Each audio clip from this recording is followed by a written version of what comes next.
Since Michael and Sarah returned for a hometown childbirth, please leave. My mother-in-law stated in a chilly voice. Her eldest son and his wife are due in 3 days. Me leave? I asked, confused and stunned.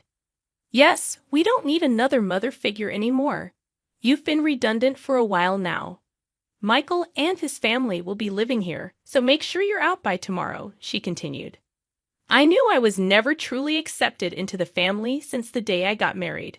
Treated as a wife, never did I imagine they would tell me to leave. You barren failure, you were allowed to experience raising a child. Be grateful. We have no obligation to support you anymore. It seems like Simon is tired of you too. What's Simon to? I gulped down my saliva. If it's not a conspiracy between my mother-in-law and Michael, then I don't need to stand in ceremony with my husband anymore. Foolish to drive me out, but it was my mother-in-law who ignited this. What happens to this house now is none of my concern. May they face the reality they have ignored squarely. Personally, I'm Anna Thompson, 45 years old, living with my husband and mother-in-law in a popular area close to the station. The access to the city center is superb. When house hunting, my picky husband, recently promoted to a managerial position, insisted on a spacious apartment. The rent was steep, but the space and rooms made it worth the stretch.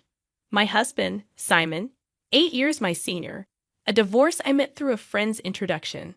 Comforted by the enveloping kindness unique to an older man, we decided to get married after 2 years of dating. Even when I told him about my infertility due to past illness, his affection did not waver. Likewise, my feelings remained unchanged when I learned of the circumstances he carried. My husband had a son named Michael from his previous marriage. I'm truly sorry to ask you, who have never been married, to live with my parents and son. I won't make you suffer. I'll ensure you're happy. That was the promise he made to me. To prevent me from feeling suffocated, my husband suggested moving to a spacious apartment where I could have my own room. Michael, turning 10 this year, won't need much care with my mom around. You don't have to push yourself. After his divorce, my husband got help with childcare from his parents at their home. A few years later, Simon's father passed away in an accident, and it seems his mother took over as Michael's caretaker.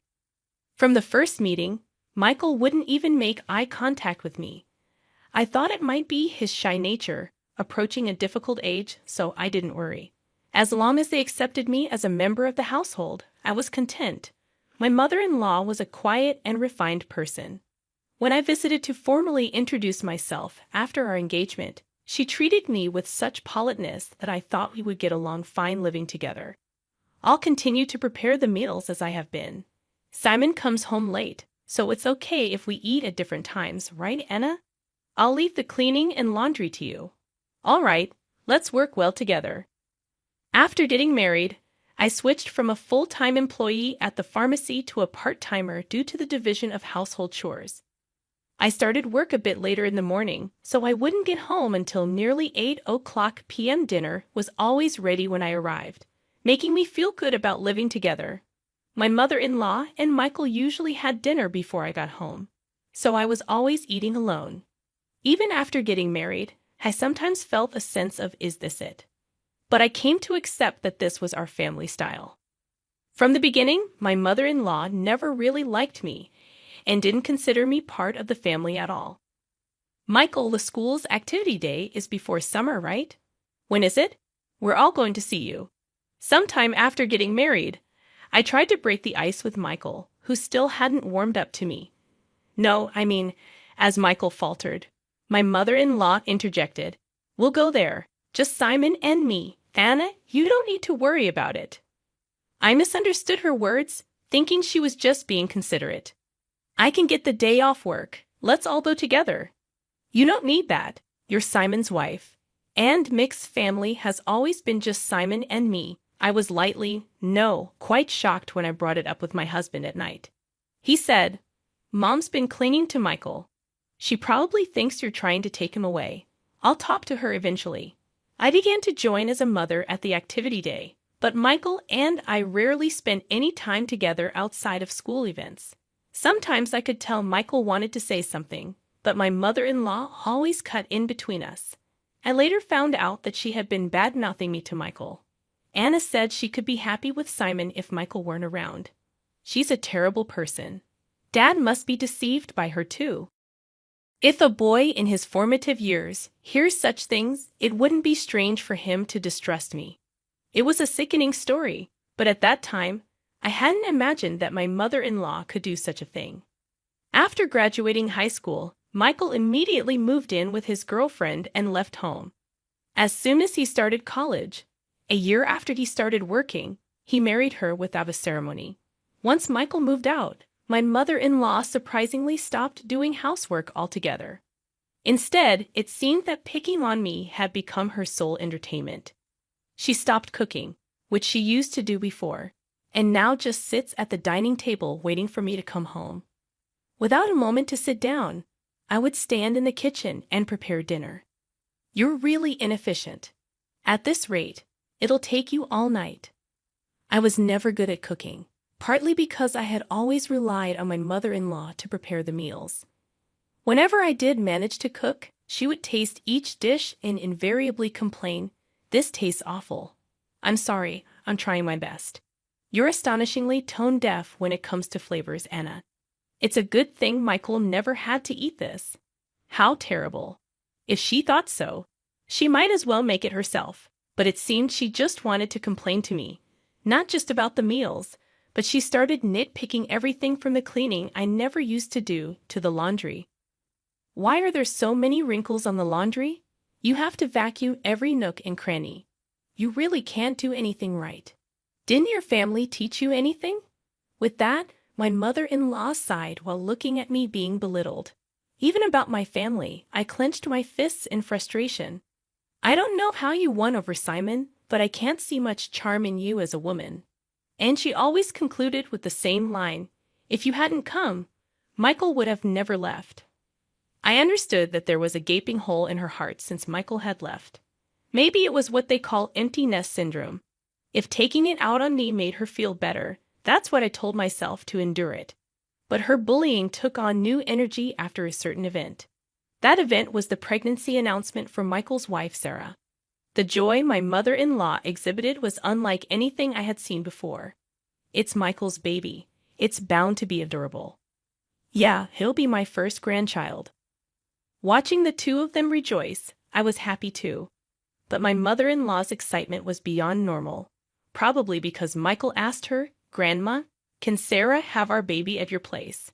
Sarah's family home is an hour away by plane, and since they have no one else to rely on here, they turn to us for help.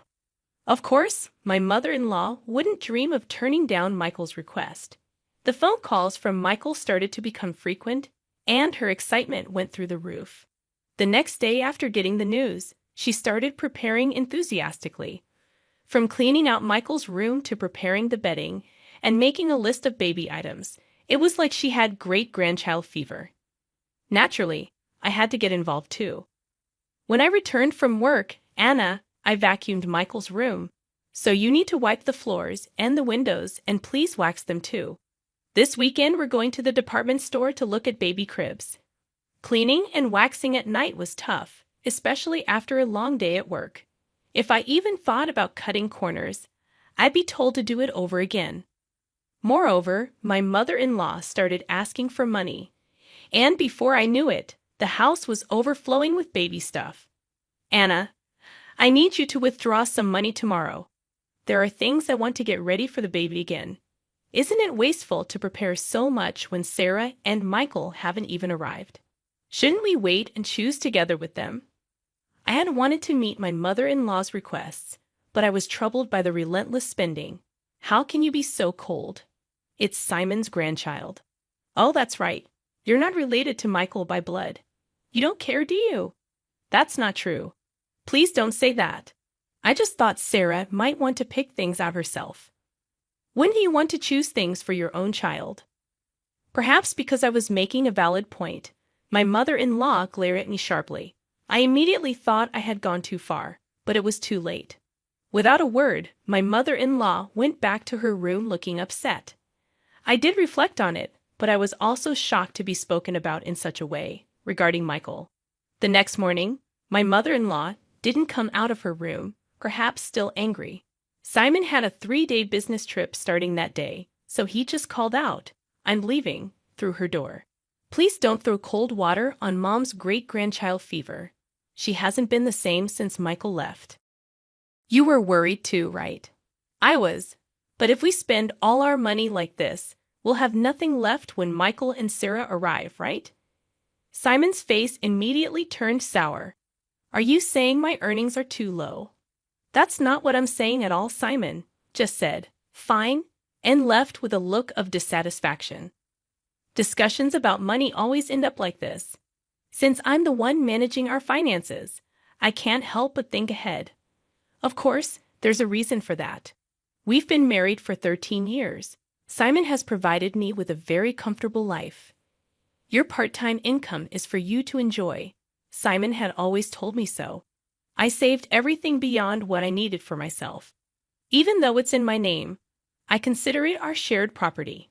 But then Simon's company's performance declined, and over the last 5 years, his salary has dropped to 2/3 of what it was when we first got married.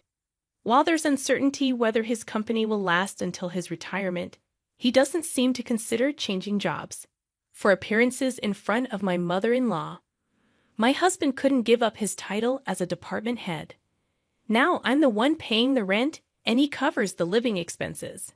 We've kept this from my mother-in-law to save my husband's face. That day, I left work a bit early to apologize to my mother-in-law. When I got home, she was already sitting at the dining table waiting for me. "I'm sorry about yesterday. I may have gone too far," I admitted, but my mother-in-law remained silent. Instead, she blindsided me with unexpected news. Michael and Sarah are returning for a hometown childbirth. Please vacate, my mother-in-law declared in a chilly tone. The eldest son and his wife were set to arrive in 3 days. Perplexed and stunned, I asked, "I have to leave." She affirmed, "Yes, we don't need another mother figure anymore. You've been redundant for a while. Michael and his family will be living here. Make sure you're out by tomorrow." The realization hit me hard. I had never truly been accepted into the family since the day I got married. I had always been treated as an outsider. The news of Michael's return for the birth made it clear. "You barren failure," my mother-in-law continued. "You are allowed to experience raising a child. Be grateful. We have no obligation to support you anymore. It seems like Simon is tired of you too. Maybe he's getting along well with a new girlfriend by now." Shocked, I gulped down my saliva, contemplating the possibility of my relationship with my husband growing distant. Could this be a trap I fell into, thinking my husband would never? I remembered that, up until a year ago, he never had overnight business trips. "All right, I'll eat out tonight," I said, grabbing my bag and leaving the house to walk aimlessly. I needed to calm my severely shaken heart. Worried about my husband, I tried calling his cell phone despite my mother-in-law's words. I still wanted to talk to him, but he didn't answer, no matter how many times I rang. I dialed his office, only to learn that he had taken a couple of days off. My mother-in-law's words began to ring more true. Could he really be on a trip with another woman? Dark thoughts crowded my mind, and I found myself overwhelmed with emotion, tears streaming down my face. Staggering along, I noticed the tavern behind the station, a place we used to frequent when we first moved here. "It's still here," I thought as I entered. "Welcome." The tavern owner's expression clouded briefly upon seeing me. Then he nodded in recognition. "Hey, long time no see. It's been about 8 years. I used to come here a lot with my husband," I said. "Yes, it's been a while." "I remember you," he replied. I couldn't help but smile, feeling a sense of relief. "Can I get a beer and a mixed plate of grilled chicken, please?" I asked. The owner, a man of few words as always, nodded. As I sipped the cold beer and savored the grilled chicken, I took out my cell phone, and the screensaver lit up with a photo of us when Michael turned 18. Looking sharp in the slim suit we had picked out together, I wished for us to be closer as a family. The beer washed down my throat, taking the day's fatigue with it. Could I really move out tomorrow? Contemplating the next steps, I searched for moving companies, finding one for the job the next day. I also looked up junk buyers and saved 2 companies in my favorites. Changing the screensaver on my phone seemed to clear my head completely. The beer and grilled chicken tasted exceptional. I decided to think about everything once I got home. Walking away from the tavern, I was called from behind. A young waitress from the tavern was running towards me. "Excuse me, are you Mrs. Thompson? I noticed the screensaver on your phone," she said. Confirming my identity, she dropped a bombshell. My husband was having an affair with one of their employees. We exchanged contact information, and she promised to keep me informed. My mother-in-law's words appeared to be true. Instead of sadness, a fierce anger welled up within me. It was time to confront this head-on. Booking an appointment with a moving company, I resolved to move out that day. If it wasn't a conspiracy, and my mother-in-law and Michael were truly involved, then I no longer needed to honor my husband. Returning home, I packed my belongings until midnight. Without hesitation, the moving company arrived on time, and I made it clear that I was leaving. As requested, they took everything I had bought, erasing every trace of my presence. My mother-in-law panicked, but I was resolute. "I'm taking everything I bought. You can start a completely new life tomorrow," I declared, suppressing a laugh. Ignoring her protests, I proceeded to have everything taken out. My mother-in-law complained loudly to the movers, but there was nothing she could do. The only items left in the house were piles of baby gear and her old dresser from before the marriage. "Well then, I bid you farewell. There should be no trace of me left, so enjoy your life with Simon, Michael, and his family," I declared, leaving her sitting there stunned. Placing the keys on the table, I exited the room. The movers held onto my things for a while, and I decided to stay with a single colleague for some time. Feeling a sense of completion, I slept soundly that night. A week later, I finally heard from my husband. I wondered if he was scheming with that other woman.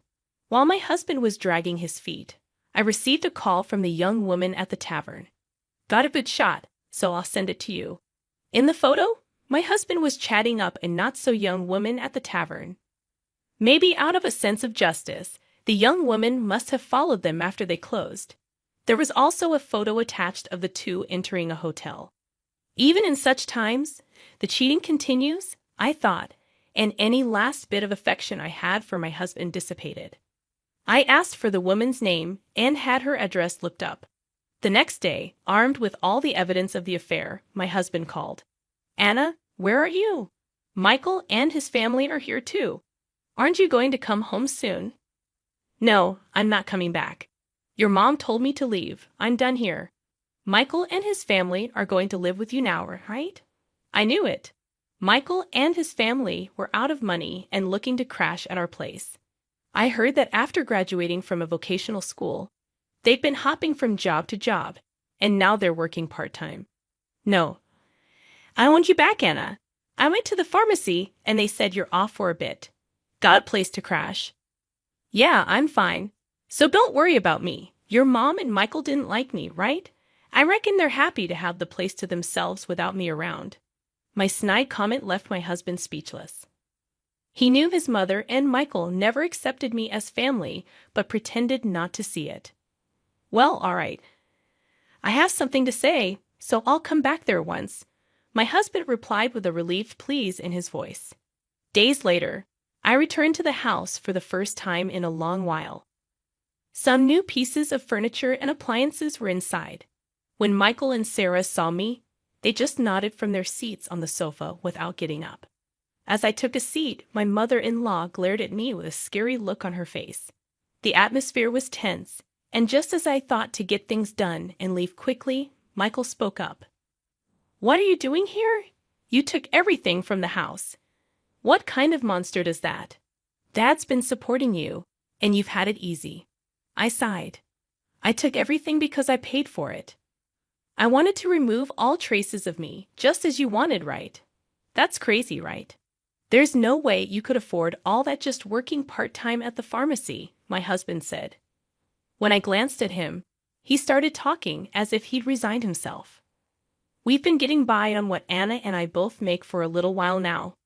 Then the stuff you took should be both yours."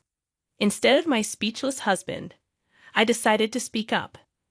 "Simon's company has been doing poorly, and his salary plummeted. That's why, for the past 5 years, I've been covering what's missing. But that wasn't enough, and now I'm the one paying our rent." My mother-in-law looked at my husband with surprise. "I'm not just a part-timer, I'm a part-time pharmacist, and the pay is quite good. I'm making more than Simon now." At my words, my husband awkwardly looked away. My mother-in-law's eyes were frantically shifting between my husband and me. "From now on, Michael, you'll be paying the rent. You're going to live here, right? After all the help your grandma's given, it's time for you to take care of her." Michael looked at me with a shocked expression. When I dropped the news suddenly, "Rent? How much is it?" he asked.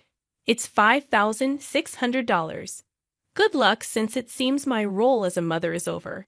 I don't have an obligation to take care of you anymore. Pull yourself together. You're going to be a father soon." Michael murmured with a shake of his head, "That's impossible." It was Sarah who raised her voice upon hearing this. "Wait, $5,600? Weren't we supposed to live here for free, covering rent and living expenses?" I almost burst out laughing. "Don't worry, Sarah. You can move to a cheaper place. Simon still makes a decent salary." Hearing this, Sarah's face relaxed a bit. "Oh, since I'll be leaving you, Simon, life might still get tough with your mistress, huh?" At that, Sarah finally broke down in tears.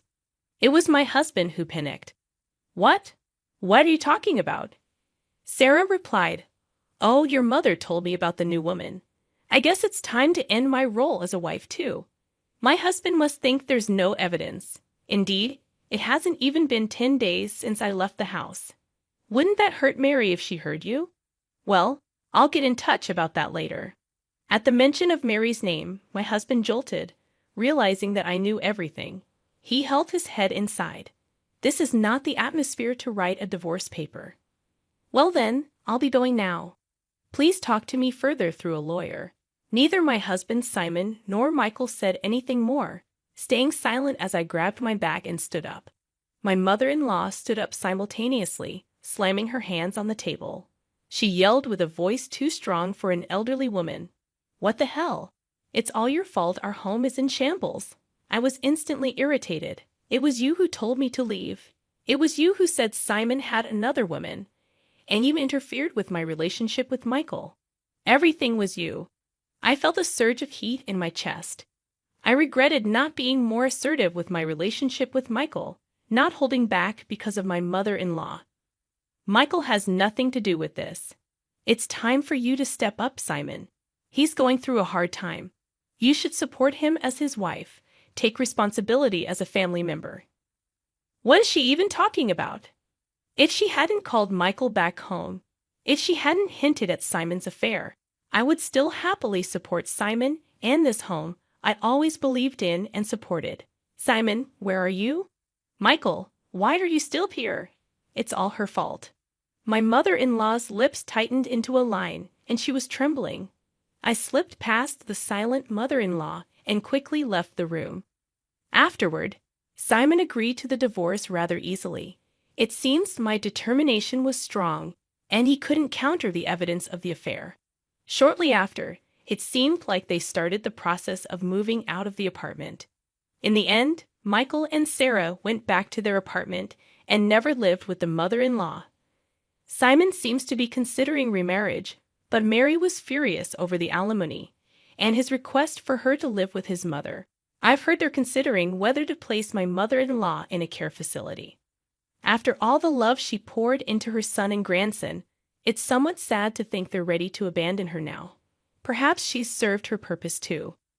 If my mother-in-law had said nothing back then, and it had just been a simple trip home for childbirth, maybe we would still be living together.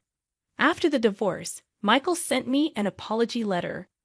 He wrote about how, as a child, he really wanted to be more spoiled, how he couldn't talk to me because his grandma disliked it, and how happy he was when I attended school events.